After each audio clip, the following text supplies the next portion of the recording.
Yes, good morning. Good morning, students. Today is April the 20th, 2020.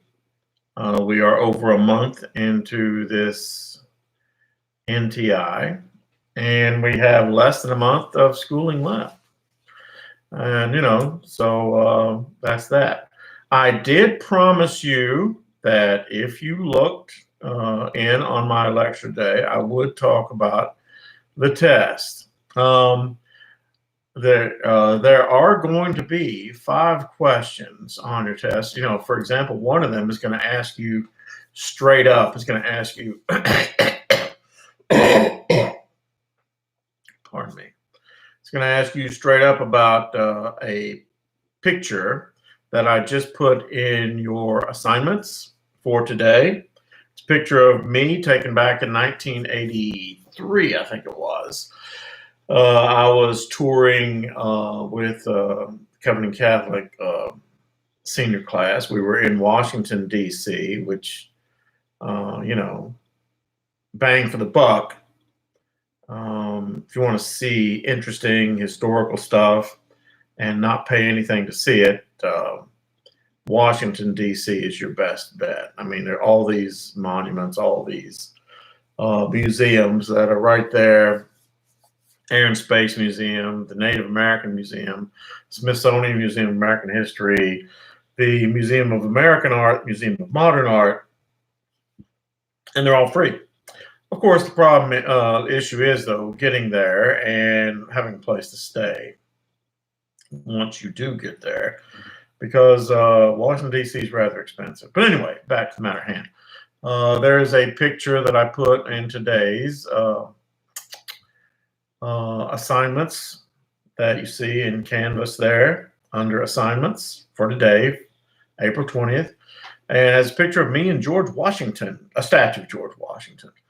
And that picture, or rather that statue of George Washington, is a perfect example of neoclassicism, because they make George Washington, first president, same George Washington, look like a Roman emperor. See, that is the essence of neoclassicism, to make whatever they're doing, whether it be a painting or more commonly architecture, to make it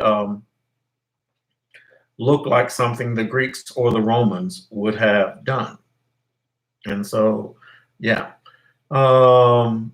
that's a test question. Also, there are at least 4 to 5 questions on there that refer to music videos that I've sent you, classical music videos. And the questions are very easy, in fact. For example, the one about Elton John performing Candle in the Wind, which was a song actually written about Marilyn Monroe and how she died in the prime of her career. You say, what does that have to do with anything in this class? Well, Elton John, to perform it, he dresses up as Mozart. Yeah. So yeah, and there are others, the Ride of the Valkyries, which uses the music of Wagner. Oh, and of course, my favorite, I have 2 favorites, of course. Giovanni Rossini's the William Tell Overture, which is the theme that you all recognize, the Lone Ranger, and then Adagio for Strings. Adagio for Strings is the theme music to the movie Platoon. I inserted in there a segment of Platoon, has the music playing. It's very sad. And Adagio for Strings is a musical piece that is performed entirely on a cello. A cello is just a giant violin. And in Adagio for Strings, it is the primary and only instrument. Very sad song, but very beautiful. Yes, that test is tomorrow. So I will not be talking to you tomorrow, but I will be submitting to you our new study guide on my favorite artistic period. I'm such a nerd. I have a favorite artistic period, Romanticism. Yeah, I mean, it's my favorite artistic period.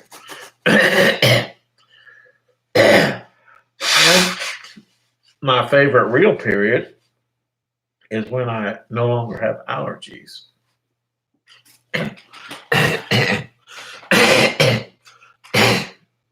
Of course, I probably should not say that, because in actuality,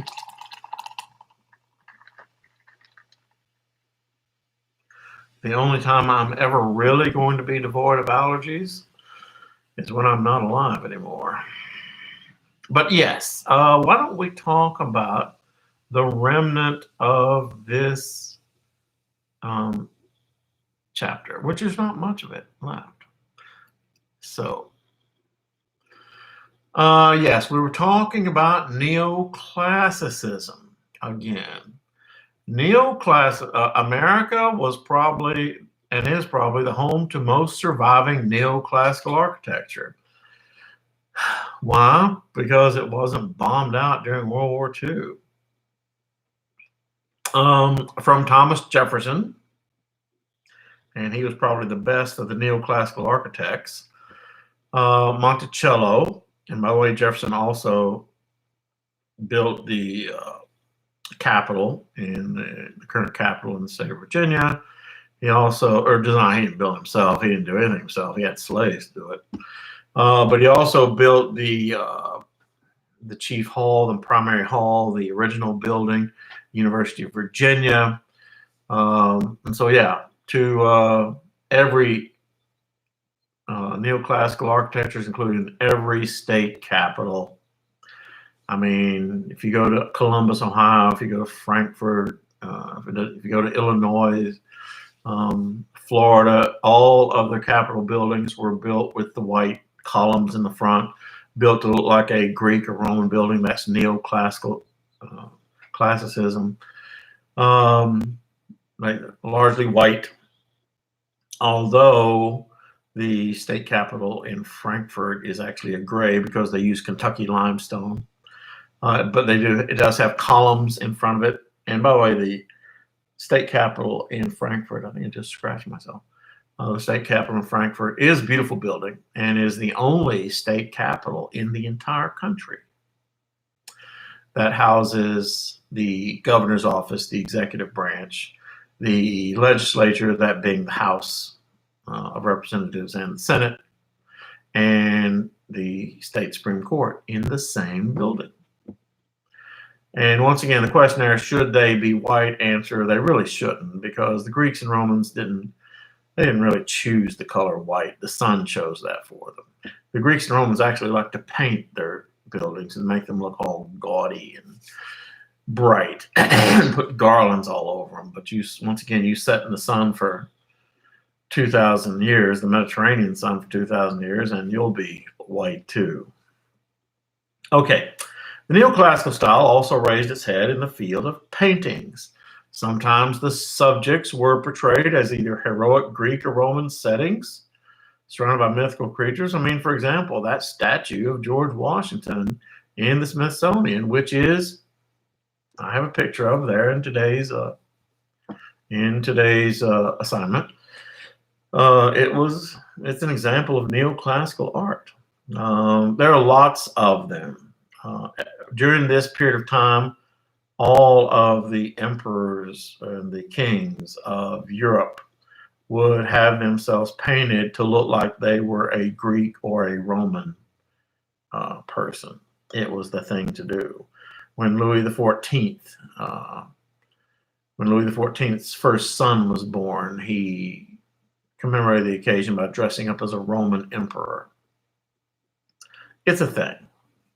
But yeah, painting's the same way. The Oath of the Herati, which you unfortunately we can't see here, but just take my word for it, that during this time, neoclassical influence on painting was that the subject matter was portrayed as being either Greek or Roman. Okay, Roman numeral 12. Regarding music, once again, and this is why, well, we're not going to have two tests, but, unfortunately, I wish we could. I wish we were back in class and I could teach you classical music every day and make you memorize some pieces, but this is why the great artists of the 18th and 19th centuries are considered so enduring that their music is called classical. Mozart, number one. Now, he doesn't have the number one classical song, but he is considered number one because he's the most prolific, meaning that he produced more works that are on the most remembered list of classical songs than any other artist. Joseph Haydn developed the symphony in its classic form. A symphony is just a prolonged piece where, once again, there's no singing. It's all music. Beethoven's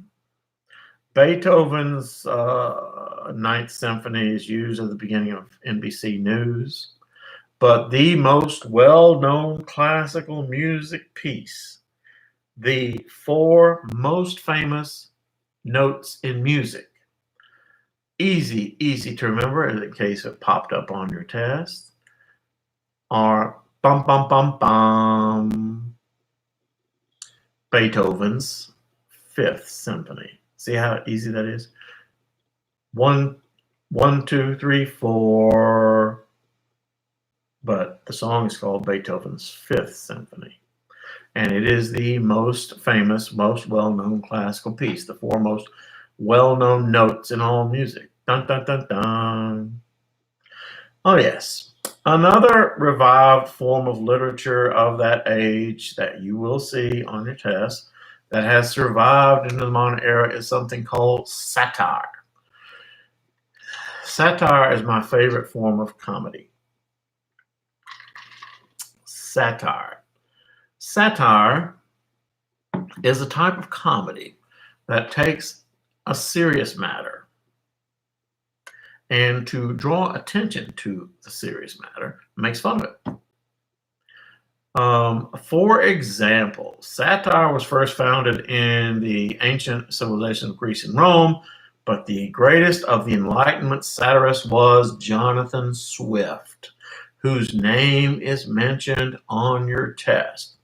Now, Jonathan Swift is known for two works primarily.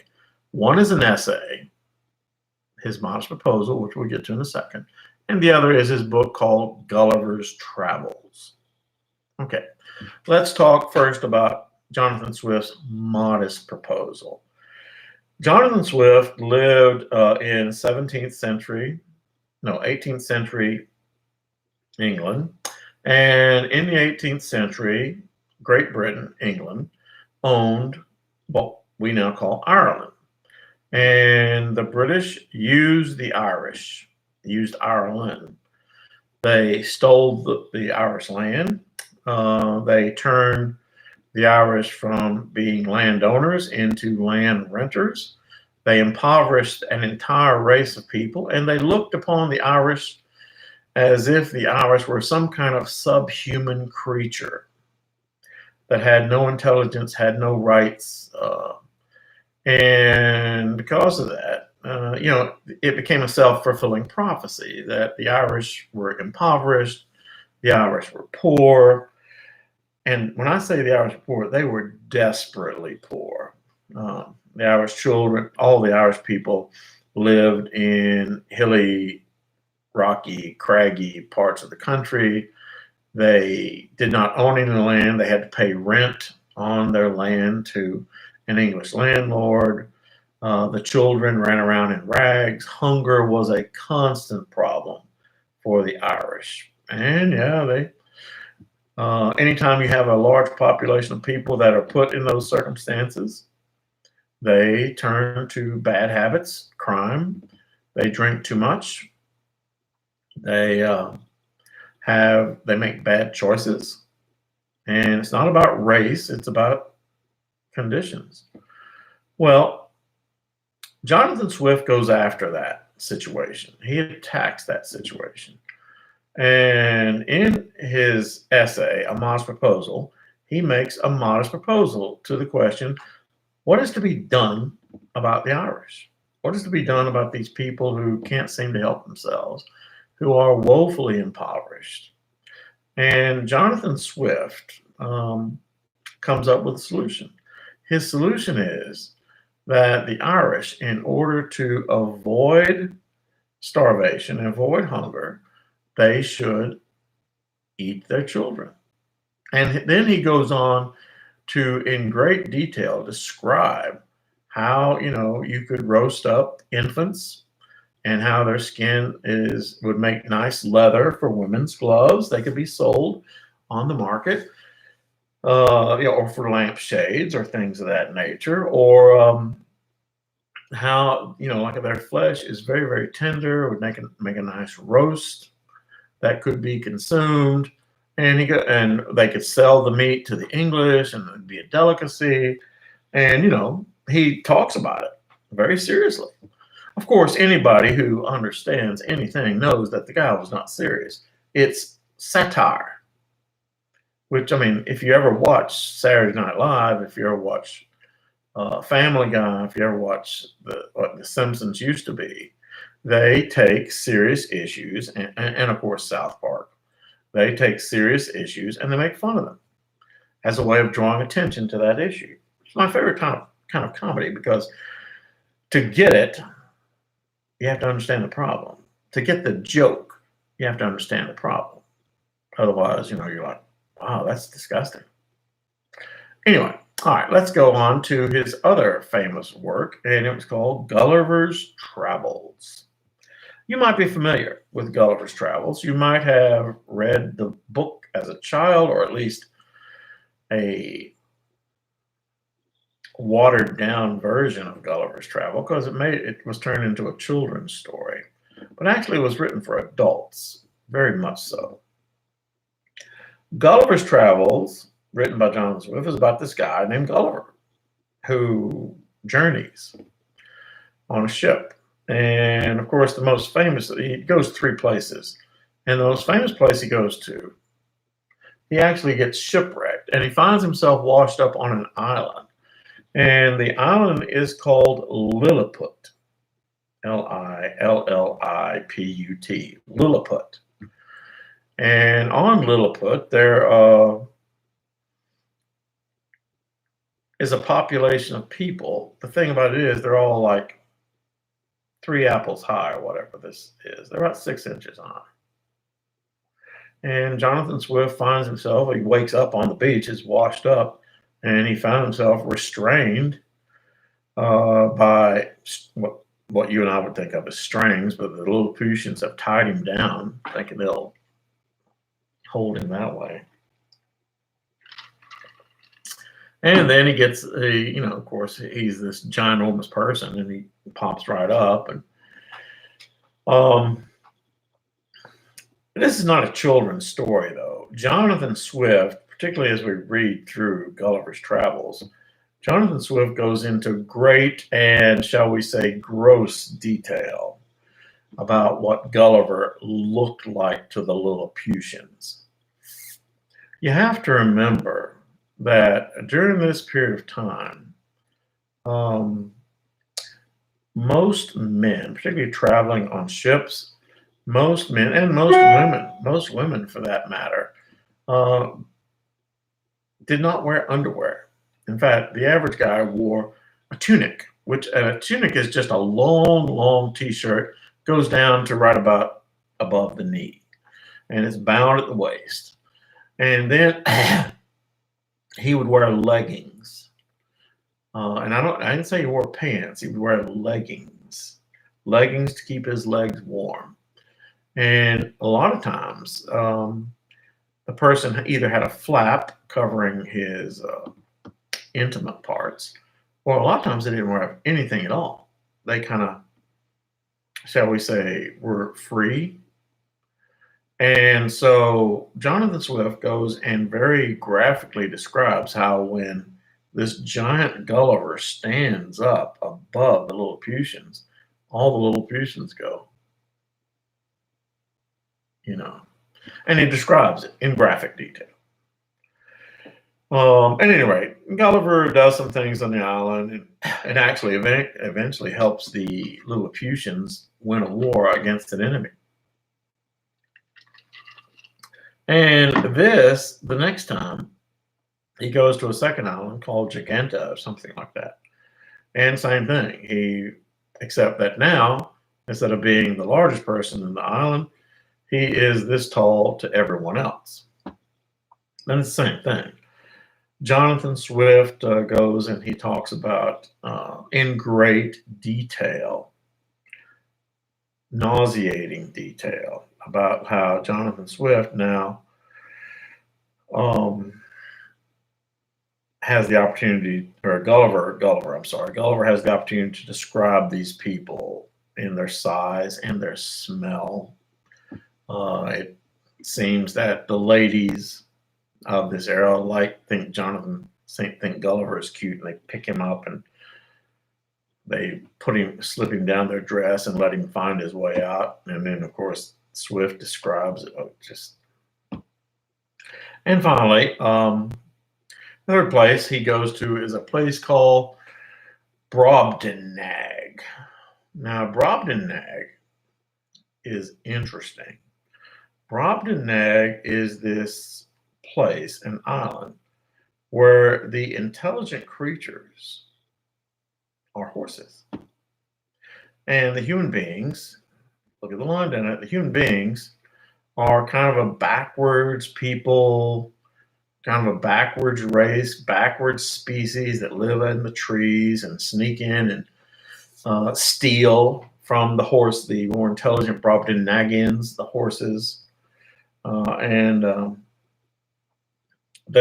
He makes the humans look really bad, describes them as they've all intermingled. They have like a yellow color to their skin. They're not white. They're not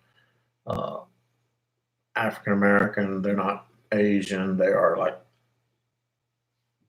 of different colors, and they have no intelligence. And he calls them, this is what you're waiting for, he calls them as a group Yahoos. Yahoos, which if you ever wondered where that word comes from, that's where Jonathan Swift. And so, now here's what's interesting about that. From that story, Gulliver's Travel, comes one of the great cinematic works. I say great, one of the more copied cinematic works. You might be familiar with a film genre called Planet of the Apes. Familiar? Planet of the Apes? Yeah. They've done it and redone it. Well, I was 10, 11 years old, 12 years old, when the first original Planet of the Apes film came out. Maybe it was 1970.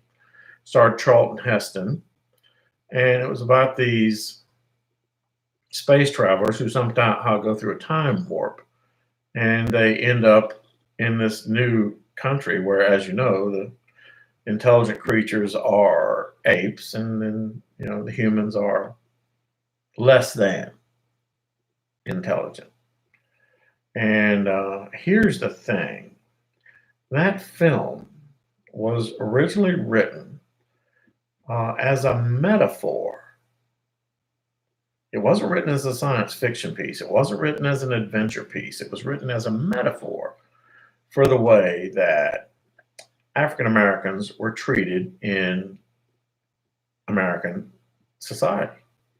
Because it goes through several scenes where it shows how the apes round up the human beings and then snatch them up, use them as cattle, exterminate many of them, consider them stupid, and whatever. Yeah, that was supposed to be a metaphor for the terrible race relations that were going on in the United States during the 60s. The thing was, nobody got it. Nobody understood the metaphor part. But what they did understand was that the American movie-going public was just fascinated with this idea of this, this science fiction story of, living landing on this other place where apes are the superior creature. Not only were they fascinated, it spawned like about 5 sequels. I'm not lying here. Let's see. Return to the Planet of the Apes, Beneath the Planet of the Apes, Revolution of the Planet of the Apes, several of them, which then spawned several, decades later, a remake of that entire genre. But the point I wanted to get over to you was that originally the Planet of the Apes story, which was based on Jonathan Swift's trip to Brobdingnag, the Planet of the Apes thing was written as a metaphor for race relations in the United States of America. And nobody got it, but it was a smash hit at the box office.